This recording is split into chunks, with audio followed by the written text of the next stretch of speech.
നിങ്ങളുടെ favourite shows ഇനി ഒരിക്കലും മിസ്സാവില്ല. ഇപ്പോൾ C5 കാണും നിങ്ങളുടെ ഫേവറേറ്റ് ഷോ തികച്ചും സൗജന്യമായി. DK, നിങ്ങൾ എന്നിൽ നിന്ന് എത്ര അകലെയാണെന്ന് എനിക്കിപ്പോ മനസ്സിലായി. ഞാൻ പറയാതെ നിങ്ങൾ എന്നെ തിരിച്ചറിയുമെന്ന് ഞാൻ കരുതി.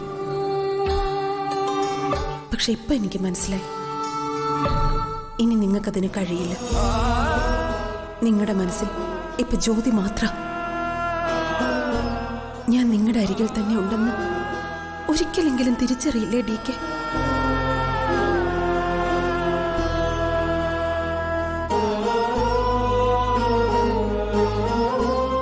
ഹലോ, എന്തുപറ്റി? എന്തോ പറയാൻ വന്നിട്ട് പറയാൻ പറ്റാതെ നിൽക്കുന്ന പോലെ ഉണ്ടല്ലോ. ഏയ്, ഒന്നുമില്ല. ഞാനൊരു താങ്ക്സ് പറയാൻ വന്നത്. എന്തിന്?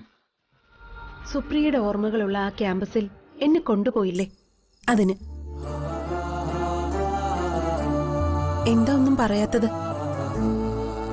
അവിടെ പോയത് ഏട്ടന് ഇഷ്ടായില്ലേ? അതുകൊണ്ട് പഴയതൊക്കെ ഒന്നുകൂടെ കാണാൻ പറ്റിയില്ലേ? ഓർമ്മകളുടെ തടവറയിലായിരുന്നു ഒരുപാട് കാലം ഞാൻ. സത്യം പറഞ്ഞ ജ്യോതി വന്നതിന് ശേഷമാണ് ഞാൻ അതിൽ നിന്ന് പുറത്തു വന്നത്. ഇപ്പോ പഴയതൊന്നും ഓർക്കാൻ പോലും എനിക്കിഷ്ടമല്ല. അല്ല, ഹരിപ്രിയ എപ്പോഴാ തിരിച്ചു പോകുന്നത്? അത് ശരി. അപ്പോ ഞാൻ എത്രയും വേഗം തിരിച്ചു പോകണമെന്നാണോ ആഗ്രഹം?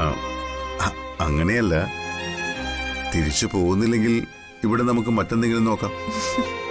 വേണമെങ്കിൽ ഒരു വിവാഹം തന്നെ നോക്കാം, വേറെ കമ്മിറ്റ്മെന്റ് ഒന്നും ഇല്ലെങ്കിൽ. സോറി ഏട്ടാ, ഞാനേ കമ്മിറ്റഡാ. ആ, കൊള്ളാലോ. ആരാ കക്ഷി?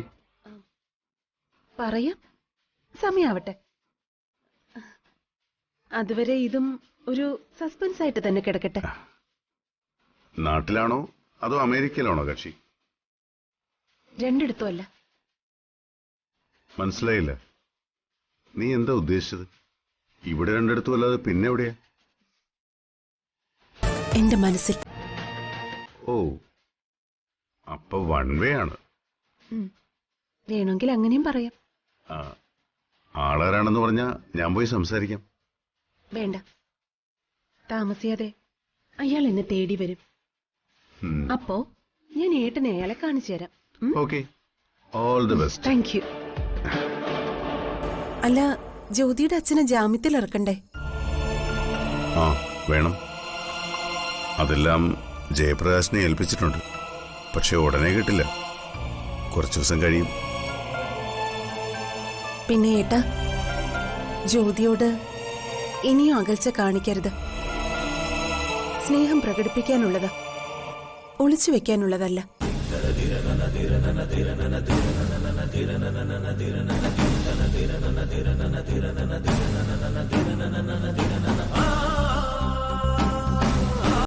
ഡൗൺലോഡ് ചെയ്യൂ C5 ആപ്പ്. കാണൂ എല്ലാ എപ്പിസോഡുകളും സൗജന്യമായി.